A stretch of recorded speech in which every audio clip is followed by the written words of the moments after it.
Kembali berjumpa Renungan Malam dengan Pendeta Johnny Stephen. Selamat malam Bapak Ibu Saudara sekalian, kita berjumpa kembali, Shalom.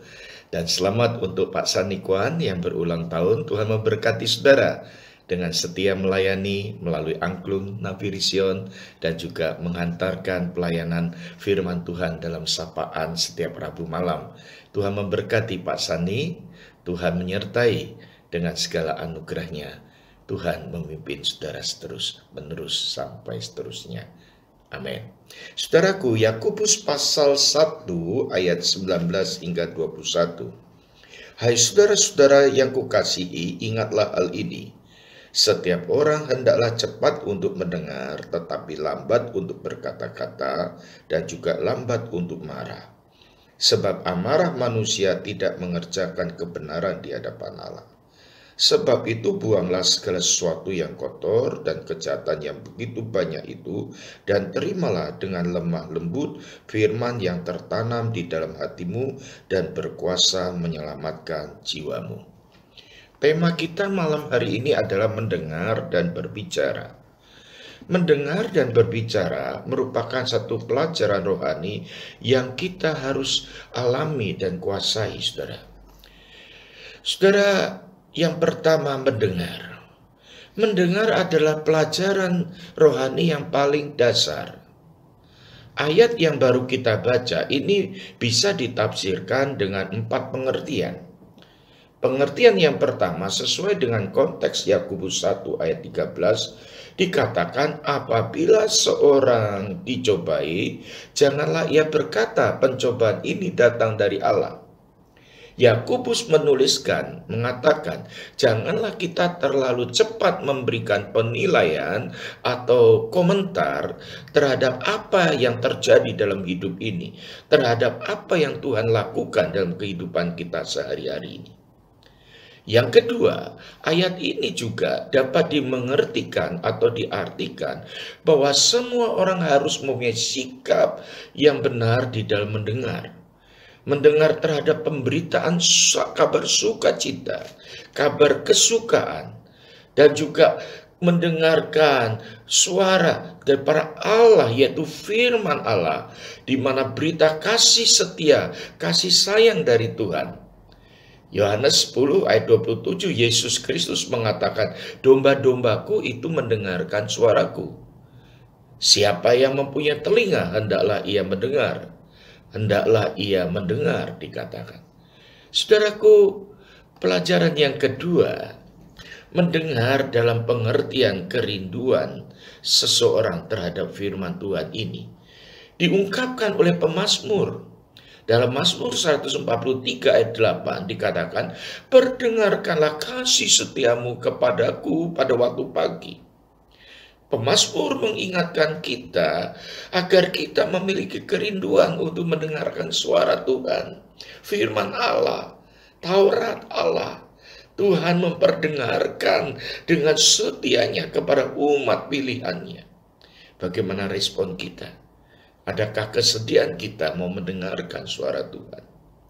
Dan selanjutnya bisa diartikan di sana, yaitu sikap kita terhadap kehidupan ini, konteks kehidupan kita, di mana acap kali kita yang seringkali kurang sabar mendengarkan orang lain berbicara. Ini diingatkan oleh ungkapan Yakobus, agar kita memiliki hati yang tidak tinggi, hati yang tidak angkuh, hati yang mau menghargai orang lain, bahkan mengatakan kita boleh mendengarkan orang lain. Ini saudaraku, mendengar pelajaran yang paling dasar, pelajaran rohani yang paling basic bagi hidup orang percaya. Yang kedua, bicara dengan berkenaan, yaitu berbicara. Berbicara adalah pelajaran rohani dalam tahapan berikutnya. Bagaimana kita harus berbicara dan berkata-kata. Kolose 4 ayat 6 dikatakan, hendaklah kata-katamu senantiasa penuh kasih, jangan hambar. Sehingga kamu tahu bagaimana kamu harus memberi jawab kepada setiap orang. Ini yang menjadi patokan dalam hal berbicara. Janganlah kita mengumbar hawa nafsu kita. suatu hal yang susah untuk ditaklukkan. Karena firman itu, firman Tuhan mengingatkan, mengajarkan kita harus bisa mengalahkan si aku ini. Dan kita tidak cepat untuk marah. Saudaraku, kita itu sudah disalibkan bersama Kristus. Setiap saat perkataan kita ini hendaklah keluar dengan baik, saudaraku. Kita dapat berbicara dengan baik sesuai dengan status kita sebagai anak-anak Allah. Sesuai dengan status kita sebagai umat Tuhan yang dikasihi Tuhan.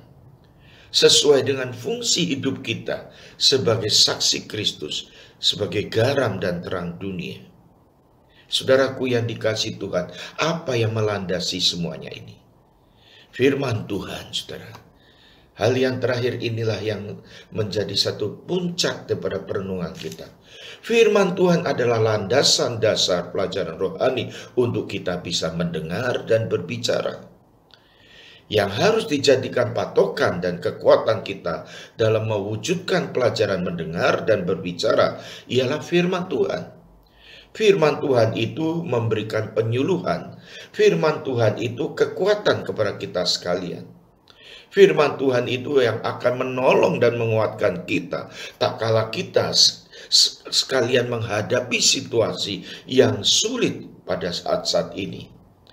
Firman Tuhan inilah yang akan menopang kehidupan saudara sekalian. Firman Tuhan itu tertera dalam satu lirik sebuah nyanyian, saudara-saudara, nyanyian rohani.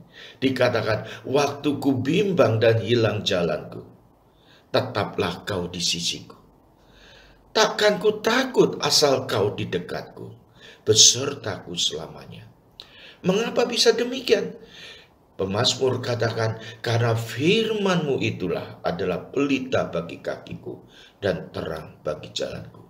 Mazmur 119 ayat 105 adalah senang jikalau kita boleh dengan firman Tuhan dan bertekad membacanya setiap saat. Firman-Mu pelita bagiku dan terang bagi jalanku.